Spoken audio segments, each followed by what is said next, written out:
Mundart. Hallo, guten Tag, guten Abend, gute Nacht, wann immer du da bist.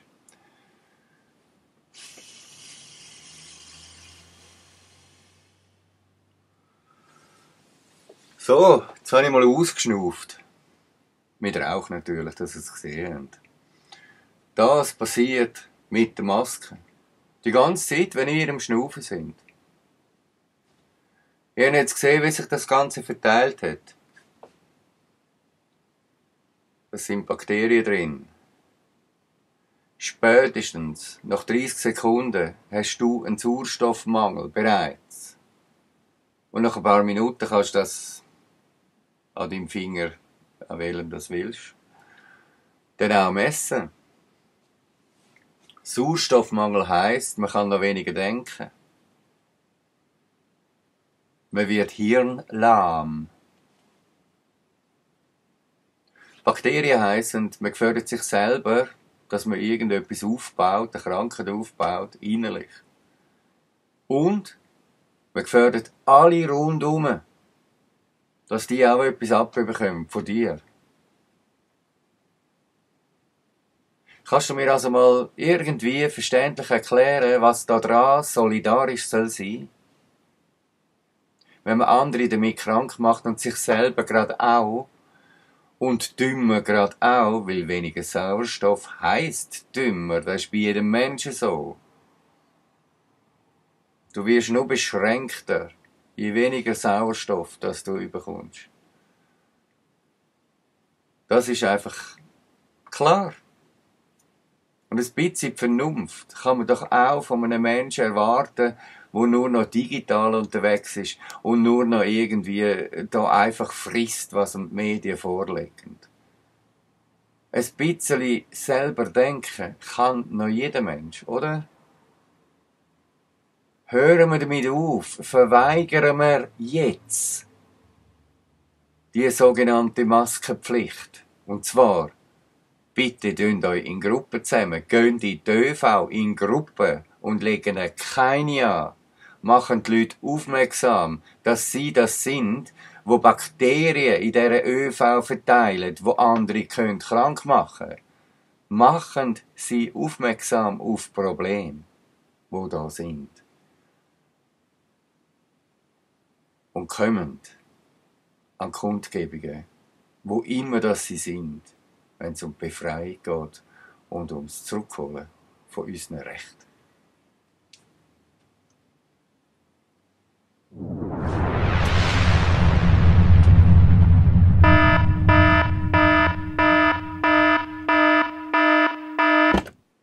Das Wochenende, das hat viel bewegt. Es hat viel in der guten Energie dürfen manifestieren, eine Kraft manifestieren. Und das in ganz Europa ist das spürbar. Auch bei uns hier in der Schweiz. Am Samstag war die Kundgebung auf dem Helvetiaplatz.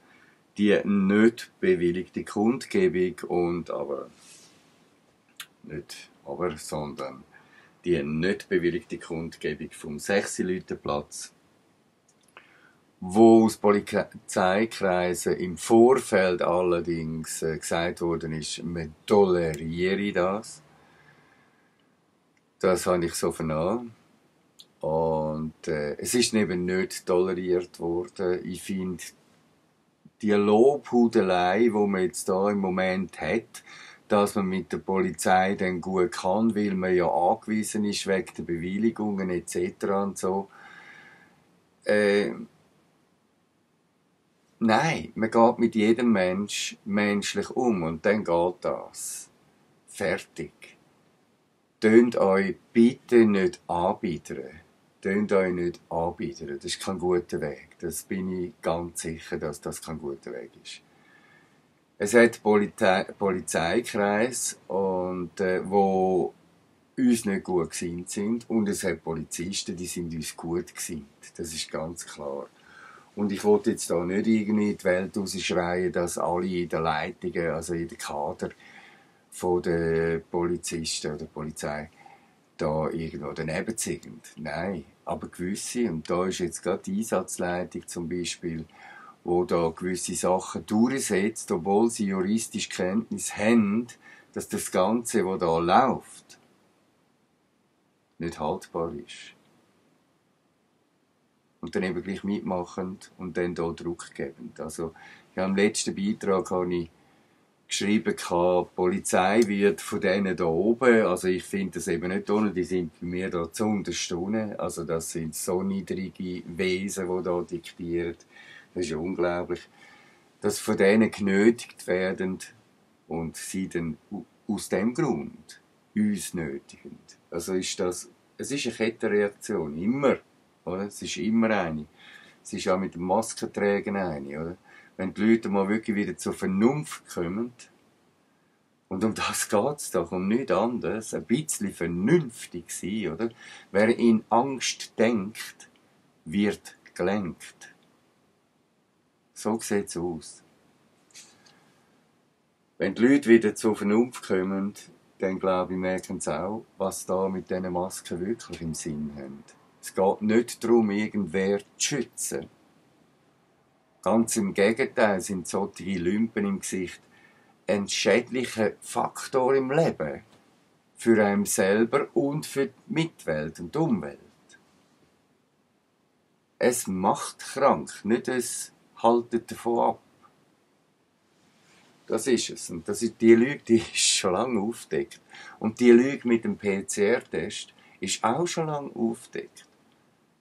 Und die Gefährlichkeit von dem sogenannten Virus ist auch schon lange aufgedeckt. Was braucht es noch, liebe Leute? Dass ihr erkennen könnt, dass es da gar nicht um das geht, was man euch sagt. Hätte eine Idee. Vielleicht mal den Fernseher zum Fenster rausrühren oder im Keller abstellen und auf jeden Fall so zerstören, dass man ihn nicht mehr braucht oder nicht mehr brauchen kann. Das Radio vielleicht auch abstellen. Sich überhaupt nicht mehr um die Medien kümmern, wo wir jetzt alle wissen, dass die uns nur anlügen. In dieser Hinsicht. Da dürfen wir nicht einmal mehr Lückenmedien sagen, wenn es um das ganze Getue da geht. Da muss man Lügenmedien sagen. Weil es ist nicht so, dass in den Redaktionen der Zeitungen und vom Fernsehen und Radio dumme Leute hocken. Ist gar nicht so. Also ich kenne mich schon ein bisschen aus. Bei Radio und bei Fernsehen und bei Zeitungen. Ich habe viel in meinem Leben damit zu tun gehabt. Sehr viel. Ich weiss, dass das sehr intelligente Menschen sind. Und nicht selten auch mit Herz. Das weiss ich. Und ich erlebe das heute, wie das gesteuert wird und die Menschen mit Herz nicht mehr zu Wort kommen. Und auch die passiert es mit Angst. Auch sie werden mit Angst gelenkt. Es gibt ein einziges Mittel, um sich wirklich wieder selber zurückzuholen. Und das ist Furchtlosigkeit. Wer noch Lücken hat und nicht weiss, was wirklich da abgeht, der geht jetzt sich Zeit nehmen dafür und geht nachschauen. Es ist alles parat. Ich könnte es nur nachlesen und anhören, wenn ihr es nicht lesen mögt. Es ist, wie Daniel Trapic in Zürich gesagt hat, ja, liebe Männer, es geht vor allem um die Männer. Frauen sind einsichtiger, manchmal auch zu hysterisch, wenn es dann um Angst geht. Das muss man auch einsehen. Das sollte man auch können überwinden. Es ist, wie Daniel Trapic gesagt hat, am Schluss von seiner Rede, das war sein Abschlusswort. Es war eine klare, gute Rede, um was das da geht. Es hat auch andere gute Reden gehabt, wirklich, zum Beispiel Urs Hans. Ja, oder auch der Jurist oder Ärzte. Ganz feine. Es sind bei meinem letzten Beitrag bei der Zusammenfassung nicht alle Vorträge drauf, weil ich bin allein, ich bin wirklich mit primitivem Material unterwegs und mache das mit dem Handy und einem kleinen Kamerali und muss das alles allein machen, von Hand heben, habe nicht einmal eine Stütze, nichts und habe ja, halt meine körperlichen Dinge gehabt. Auch an dem Tag, dass ich halt nicht so rumwitzen konnte. Es hat aber gleich ein paar gute Sachen gegeben und einige Vorträge sind im Beitrag. Die weiteren Vorträge die findet man zum Beispiel auch bei Free Spirit TV und bei anderen Kanälen. Ja, eben, Männer, könnt doch mal in den Hühnerstall. Die findet ihr Eier. Oder meint ihr wirklich, ihr hättet, wenn ihr eine Maske anlegt? Ich denke genau das, was der Daniel da gesagt hat am Schluss. Das war heftig gewesen, wirklich. Es ist eins vor der Bug. Aber es ist genau das. Ich sehe so oft in den ÖV, sehe ich so riesige Kästen oder so. Boah, ich bin denn. Und tätowiert und boah, ich bin. Mit einem Lumpen im Gesicht. Still da sitzen. Es ist in der ÖV praktisch nur noch wie in einer Kille, wenn sie leer ist. So still. Sehr selten wird wirklich mal ein bisschen aktiv diskutiert oder geredet. Kann man ja gar nicht mit dem Lumpen im Gesicht. Und wenn, dann sind es Jugendliche, die lassen sich davon nicht abhalten. Finde ich ja schön, immerhin, ein bisschen Leben. Jeder Mensch, hier in der Schweiz jetzt, kann es sehen, wenn er will. Er kann sehen, dass die sich weigern oder den Zwang abgeschafft haben wollen, wegen der Maske, er kann sehen, dass die Menschen die solidarischen sind für die Gesundheit. Die Menschen sind es. Die Menschen, die eine anlegen, meinen, sie sind solidarisch und sind genau das Gegenteil und sind eine wirkliche Gefahr durch die Bakterienverteilung, die aus ihren Masken strömt und in der ÖV zum Beispiel durch Klimaanlagen und Heizungsverwirbelung etc. verteilt wird. Macht euch wirklich jetzt Gedanken einmal in eine vernünftige Richtung und lasst euch nicht in der Angst lenken. Befreit euch daraus. Kommt in die Furchtlosigkeit, sind Mensch, steht an. Nur so, mit Anstehen, können wir unsere Freiheit wieder zurückgeben. Weil es geht um etwas ganz anderes. Es geht um die grösste Unterwerfung in der Geschichte der Menschennetz. Wirklich. Es ist kein Witz. Und auch keine Verschwörungstheorie. Man kann es schwarz auf weiß nachlesen. Man kann es nachlesen. Geht ins WEF, auf die Webseite vom WEF, dann könnt ihr euch einloggen. Dann könnt ihr es anschauen.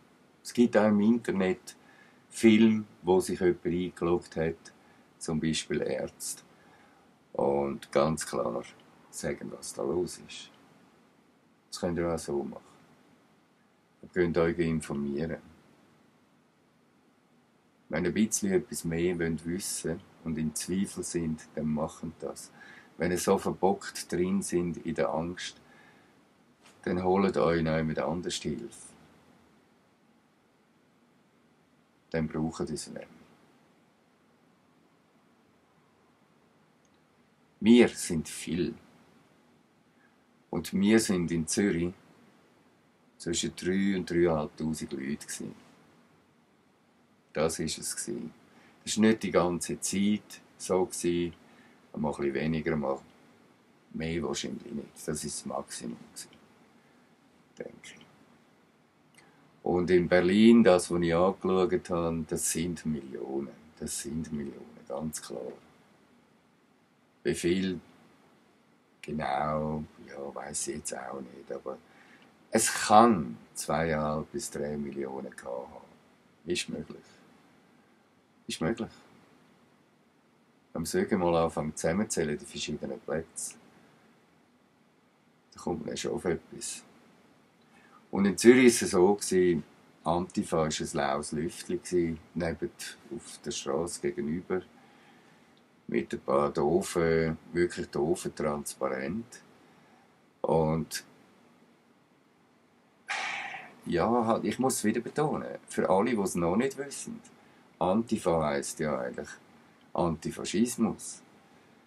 Und genau die sind es, die den Faschismus pflegen und fördern mit ihrer Art von Unterstützung, dass man da mitmachen soll.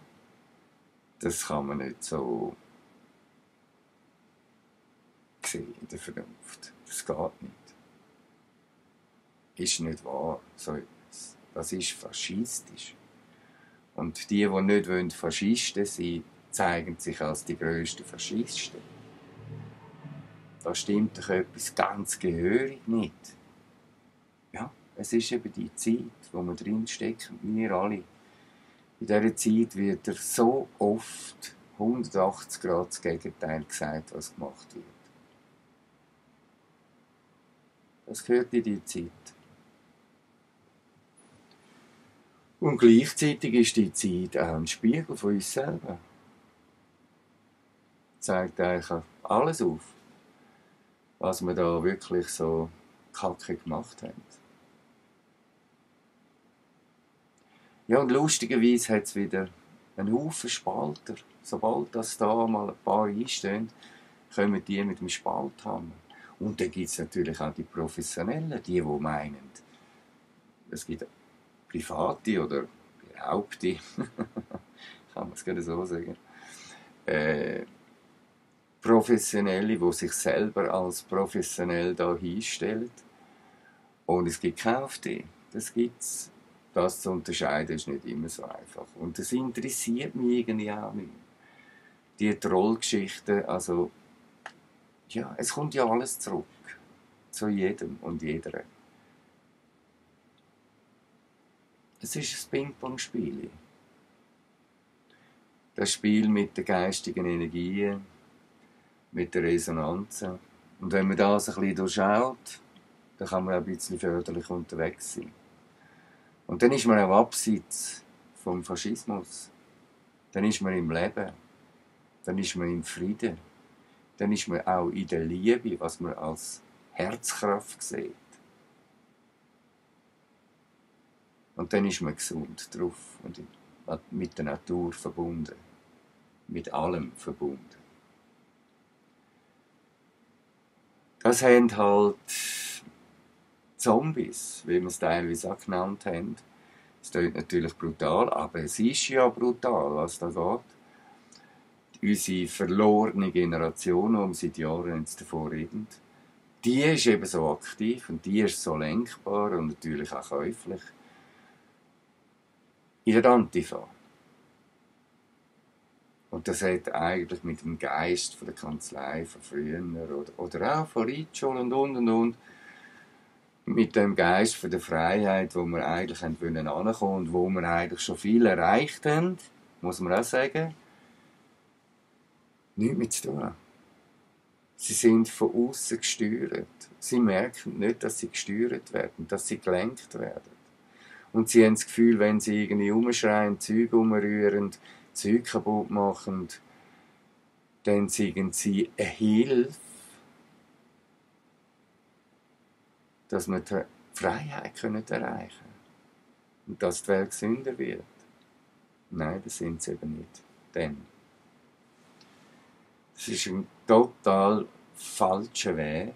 Und ich kann ihn natürlich verstehen, wie der funktioniert, also psychologisch kann ich das natürlich nachvollziehen, wie das läuft. Ja. Ein Mensch wächst auf und dann kommt er halt mal ins Teenageralter und das hat immer mit der Evolution zu tun. Immer. Und das gehört dazu und das ist auch richtig so. Das ist nicht falsch. Sachen hinterfragen und dann nicht so machen, wenn man es sieht, dass es falsch ist, das ist aufrecht.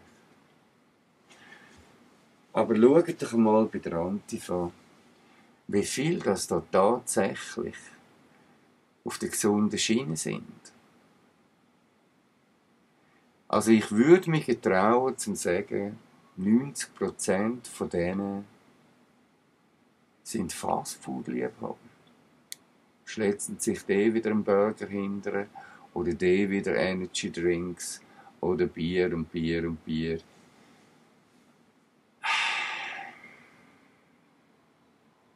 Ich weiss dann nicht, wie sauber das eure Gesinnung ist, wenn ich euch so sehe. Es ist für alle klar. Und darum sollten wir einfach mal aufhören mit dem Spalthammer-Modell von rechts und links. Weil in beiden Richtungen ist kein Mensch ewig. Wenn man es dann so will definieren. Wir können uns Menschen nicht in rechts und links definieren. Es geht gar nicht. Sondern nur als Menschen. Und wenn wir Menschen sind, dann haben wir, wenn wir eine verschiedene Meinung haben, die Möglichkeit, miteinander zu reden, am Tisch zu sitzen und einfach auszukäsen, was es auszukäsen gibt. Zu diskutieren. Manchmal ist das zäh, manchmal ist es hart, manchmal fließt es gerade. Wir Menschen müssen über die Sachen, die da sind und laufen, reden. Das ist wichtig. Und nicht die Einzelnen, die dann das weitervertragen in die Welt und verteilen, nachher wollen fertig machen. Oder die anstehen. Nein, das ist nicht der Sinn. Du kannst demonstrieren, für was du willst. Und natürlich sind Gegendemonstrationen auch sinnvoll, wenn sie dann nicht auf die andere Demonstration losgehen, sondern für sich ihre Stimme in die Welt tragen. Das ist der Sinn von einer Gegendemonstration. Etwas anderes, wie es die Antifa macht, mit Unterbinden von Meinungen und Tatsachen in die Welt tragen. Das geht gar nicht. Und das ist eben Faschismus. Im Fall, wenn ihr es noch nicht wisst. In der Definition findet das genauso statt. Ist so. Ja, der Nathan Hanun ist wieder einmal da. Er gibt einfach nicht auf. Es hat ein paar gegeben, die lange, ich habe wirklich länger gebraucht, um sie loszuwerden. Die haben einen geklebt. Sie können einfach nicht anders. Oder? Sie sind nicht an Ort, sie haben überhaupt nichts gesehen, gar nichts, und sie haben sich nicht mit dem Thema wirklich befasst, in der Richtung, wo man sich halt muss befassen muss, nämlich die über die Wahrheiten auf den Tisch kommen und nicht Lobbyisten irgendwie Zettel verteilen.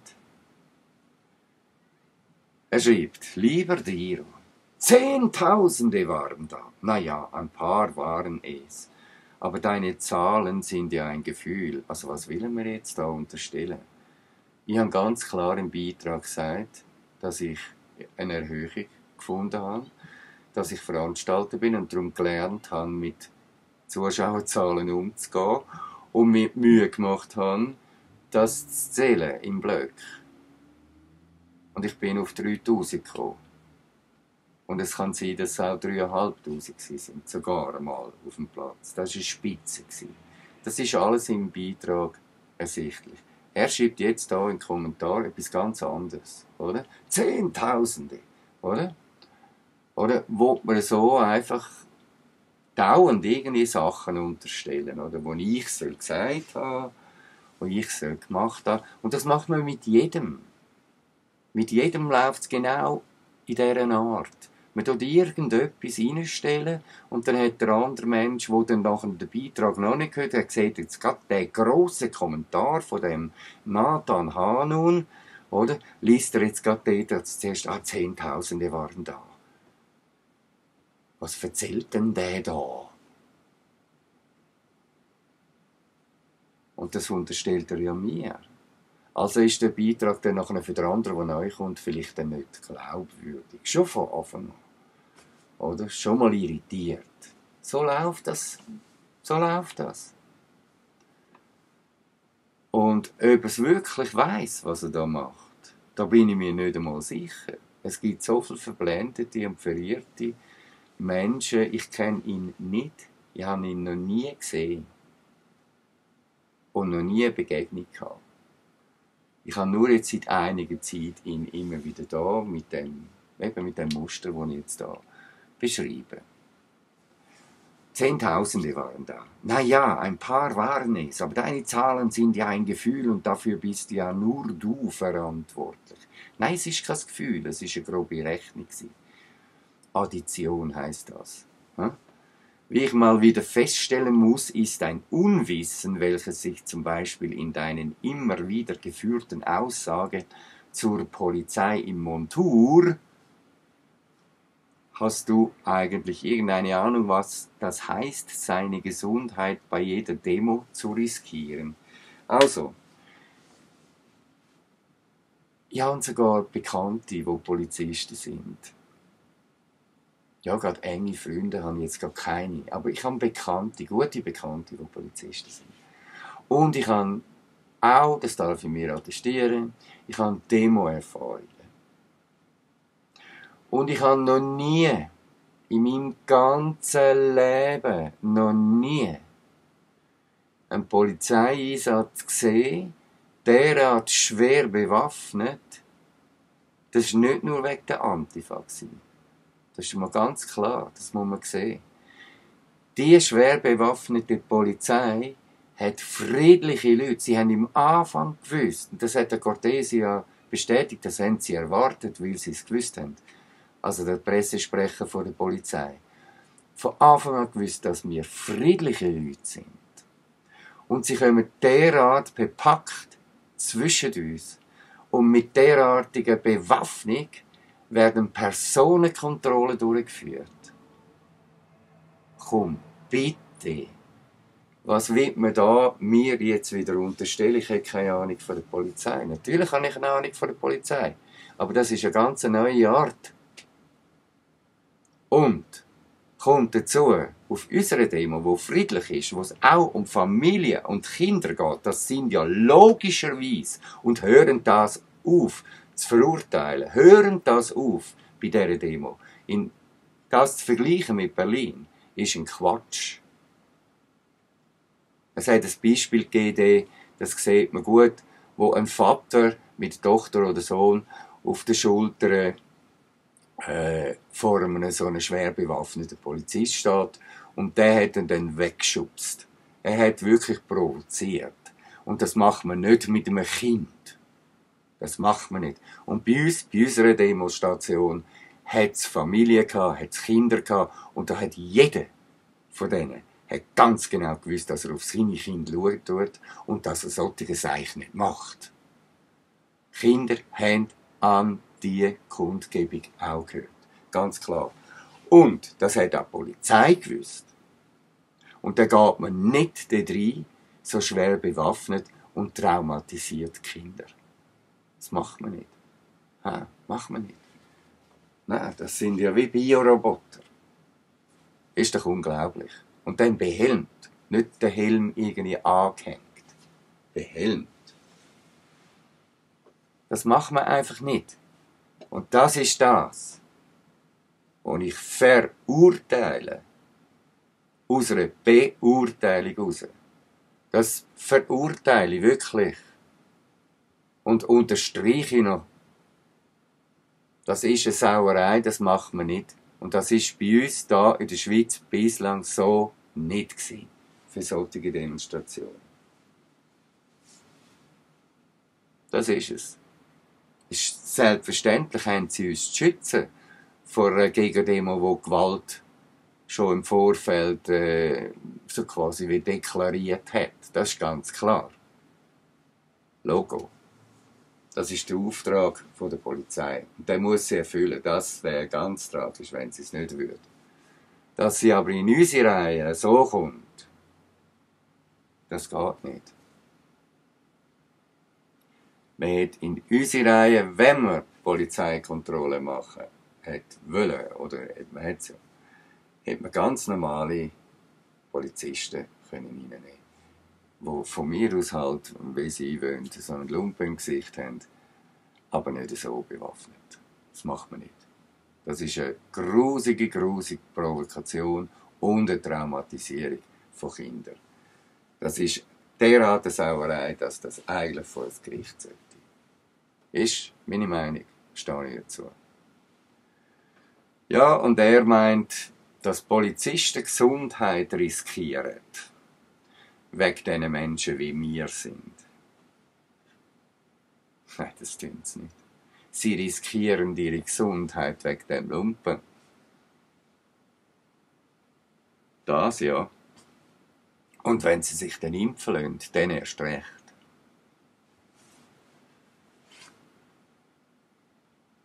Ja, es gibt einfach einen Haufen Unvernünftige.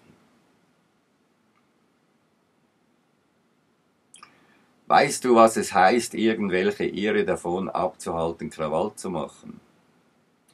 Unter anderem waren diese dazu da, euch zu beschützen und für Ordnung zu sorgen. Hallo? Der Nathan hat natürlich den Beitrag nicht gelesen. Es kommt im Beitrag klar vor, dass ich ganz klar darauf hingewiesen habe, sogar die ganze Reihe abgelaufen mit der Kamera und haben das betont, dass sie auch zu unserem Schutz da sind. Und dauernd so Unterstellungen zu haben, das ist eben einfach ein Blödsinn, wo man macht, weil irgendwann fliegt dann so ein Typ einfach mal auf, oder? Und jetzt zum Beispiel macht er sich wieder zum Clown, oder? Also hat er den Beitrag gelesen, hat er gesehen, dass genau das, was er mir will vorwerfen, ich selber gesagt habe. Ja, eben, unterhalte dich mal mit dieser Berufsgattung, habe ich schon vorhin gesagt. Ich habe Bekannte da, ich habe viel Gespräche, sehr viel. Und ich gehe auch auf Polizisten und Einsatzleiter zu und suche ein Gespräch. Ich will das auch finden, ganz klar.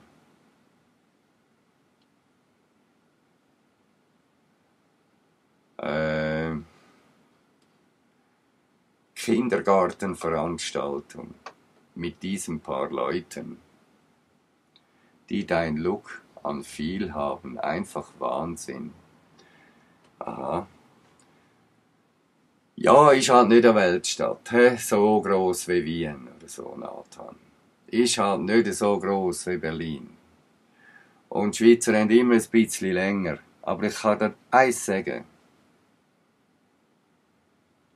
Wenn 3000 Leute sich bei so einem Wetter in der Schweiz treffen, dann ist das eine riesige Geschichte. Weil jetzt geht's los. Aber ganz bestimmt geht's los. Du hast sowas von keine Ahnung und wirfst den anderen vor, dass sie keine Ahnung haben. Du bist wirklich, ja, ein Blindshuhn, oder? Manchmal findest du ein Körnchen, aber meistens nicht.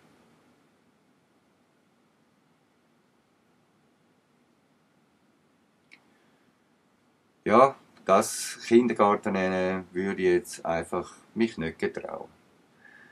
Weil, was ist da passiert? Wir haben keine, aber überhaupt keine Love Parade Image auf dem Platz oder Ausdruck. Nein, das war bei uns ganz anders. Bei uns, bei unserer Kundgebung, haben die Leute auf der Bühne die Sachen berät. Um das, was es geht. Sogar der Musiker.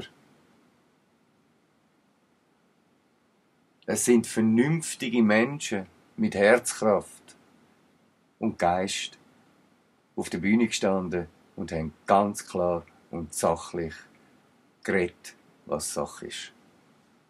Und was bitte braucht es mehr, um den Weg zum Ziel zu finden? Was braucht es mehr? Nicht mehr. Es war ein Startschuss, ganz enorm. Bern hat schon mal ein bisschen gezündelt und jetzt sind wir eine Kraft. Und jetzt kommt der Schweizer Widerstand. Und jetzt hören wir mit dem ganzen Klump da auf und holen unsere Freiheit zurück.